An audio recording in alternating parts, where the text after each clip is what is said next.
നിയമസഭയിൽ ഇന്നലെ നടന്ന പ്രതിപക്ഷ അക്രമങ്ങളെ അപലപിക്കുന്ന പ്രമേയം അവതരിപ്പിക്കേണ്ട സമയമായതുകൊണ്ടാണ് ഇടയ്ക്ക് പത്രസമ്മേളനത്തിൽ നിന്ന് സഭയിലേക്ക് തിരിച്ചുപോയത്.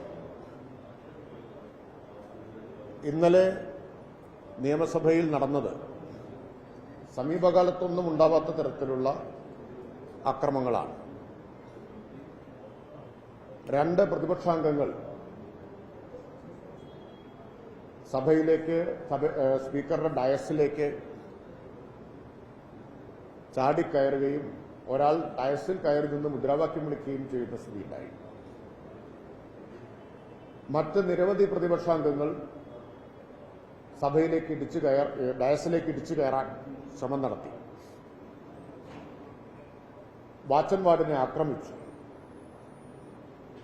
ഇത്തരം അക്രമങ്ങളെല്ലാം ന്യായീകരിക്കുകയാണ് ഇന്നലെയും ഇന്ന് ആവർത്തിച്ച് പ്രതിപക്ഷ നേതാവ് ചെയ്തത്.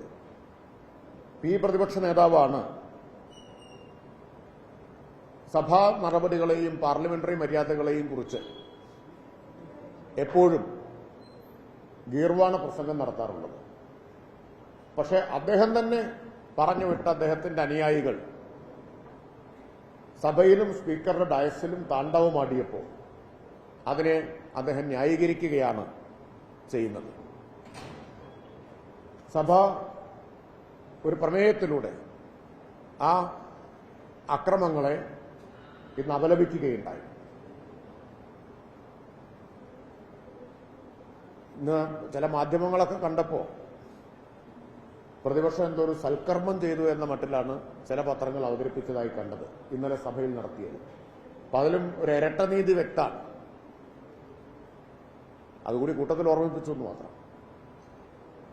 ഇന്ന് മറ്റൊരു പ്രധാനപ്പെട്ട പ്രമേയം ബഹുമാനപ്പെട്ട മുഖ്യമന്ത്രി ഇപ്പോൾ സഭയിൽ അവതരിപ്പിക്കുകയുണ്ടായി. സഭ അത് അംഗീകരിക്കുകയും ചെയ്തു.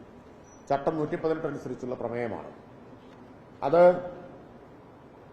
കേരളത്തിനോടുള്ള കേന്ദ്ര ഗവൺമെന്റിന്റെ ക്രൂരമായ പകപോക്കലിനും വിവേചനത്തിനുമെതിരായിട്ടുള്ള പ്രമേയമാണ്. ആ ക്രൂരമായ വിവേചനത്തിന്റെ ഏറ്റവും ഒടുവിലത്തെ ഉദാഹരണമാണ് കഴിഞ്ഞ ദിവസം കേന്ദ്ര ധനകാര്യമന്ത്രി പാർലമെന്റിൽ അവതരിപ്പിച്ച യൂണിയൻ ബജറ്റ്.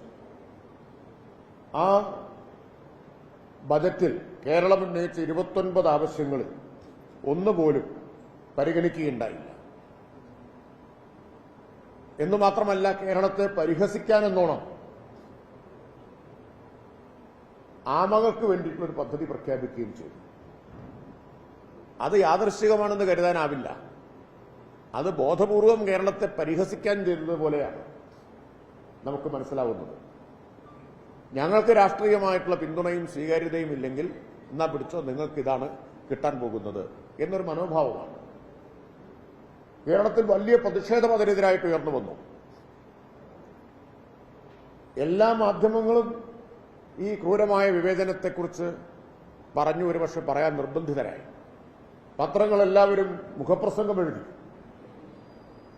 അത്തരമൊരു പ്രശ്നത്തിൽ മലയാളികളുടെ ആകെ പൊതുവായ വികാരം ഉയർന്നൊരു കാര്യത്തിലാണ് ഈ പ്രമേയം ഇന്ന് കൊണ്ടുവന്നത്.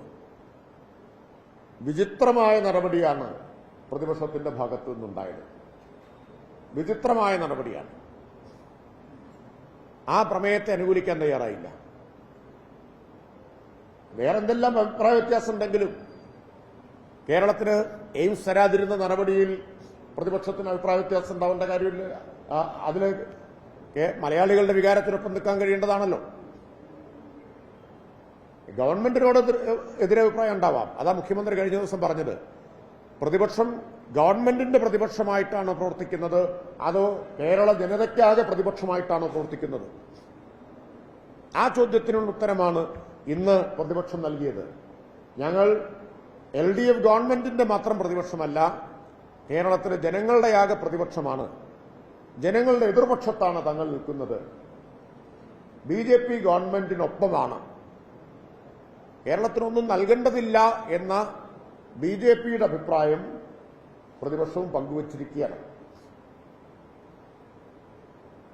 പുറത്തുപോലും വളരെ കരുതലോടെ മാത്രമേ ഇക്കാര്യത്തിൽ പ്രതികരിക്കാൻ പ്രതിപക്ഷ നേതാവ് തയ്യാറാവുന്നുള്ളൂ. ആരാണ് BJPയെ പ്രീണിപ്പിക്കാൻ ശ്രമിക്കുന്നത് എന്നുള്ളത് വ്യക്തമാണ്. അതിന്റെ കാരണവും എല്ലാവർക്കും അറിയാം.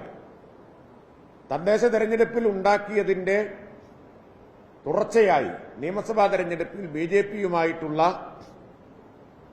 രഹസ്യധാരണയ്ക്ക് അലോസരമുണ്ടാകാതിരിക്കാൻ വേണ്ടിയാണ് കേന്ദ്ര ഗവൺമെന്റിനെതിരായ പ്രമേയത്തിൽ നിന്ന് വിട്ടുനിൽക്കുന്നത്. അതുകൊണ്ടാണ് BJPക്കെതിരായിട്ട് ഒരു അക്ഷരം പറയാൻ അവർ തയ്യാറാവാത്തത്. അല്ലെങ്കിൽ ഈ കാര്യങ്ങളിൽ ഏതിലാണ് പ്രതിപക്ഷത്തിന് വിയോജിപ്പ്?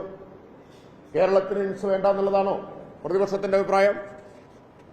കേരളത്തിന് അതിവേഗ റെയിൽപാത നൽകരുത് എന്നതാണോ പ്രതിപക്ഷത്തിന്റെ അഭിപ്രായം? മഹാത്മാഗാന്ധി തൊഴിലുറപ്പ് പദ്ധതി അട്ടിമറിച്ചത് ശരിയാണ് എന്നാണോ പ്രതിപക്ഷത്തിന്റെ അഭിപ്രായം?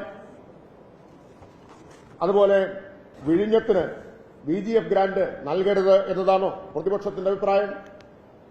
കോച്ച് ഫാക്ടറിക്ക് സ്ഥലം ഏറ്റെടുത്ത് കൊടുത്തിട്ടും കോച്ച് ഫാക്ടറി അനുവദിക്കേണ്ട എന്നതാണോ പ്രതിപക്ഷത്തിന്റെ അഭിപ്രായം? വിദേശ വിമാന കമ്പനികൾക്ക് കണ്ണൂർ എയർപോർട്ടിൽ സർവീസ് നടത്താനുള്ള അനുമതി കൊടുക്കണ്ട എന്ന അഭിപ്രായമാണോ കേരളത്തിലെ പ്രതിപക്ഷത്തിന്? പ്രകൃതി ദുരന്തങ്ങൾ, വയനാട് മുണ്ടക്കൈ ചൂരൽമല ഉൾപ്പെടെയുള്ള പ്രകൃതി ദുരന്തങ്ങളിൽ അർഹമായ സഹായം കേന്ദ്രം നൽകണ്ട എന്നതാണോ പ്രതിപക്ഷത്തിന്റെ അഭിപ്രായം? കേരളത്തിനെ സാമ്പത്തികമായി ബുദ്ധിമുട്ടിക്കുന്നത് തുടരണമെന്നാണോ പ്രതിപക്ഷത്തിന്റെ അഭിപ്രായം? അപ്പോ ഇതിലെല്ലാം കേന്ദ്രത്തിനെ വിമർശിക്കേണ്ടി വരും എന്ന സാഹചര്യം ഒഴിവാക്കാൻ വേണ്ടിയാണ് ഈ പ്രമേയം ബഹിഷ്കരിച്ചത്. അതായത് കേന്ദ്രത്തെ വിമർശിക്കുന്ന ഒന്നിനും ഞങ്ങൾ കൂടെയില്ല എന്ന സന്ദേശം BJPക്ക് കൊടുക്കുകയാണ് പ്രതിപക്ഷ നേതാവ് ഇതിലൂടെ ചെയ്തിട്ടുള്ളത്.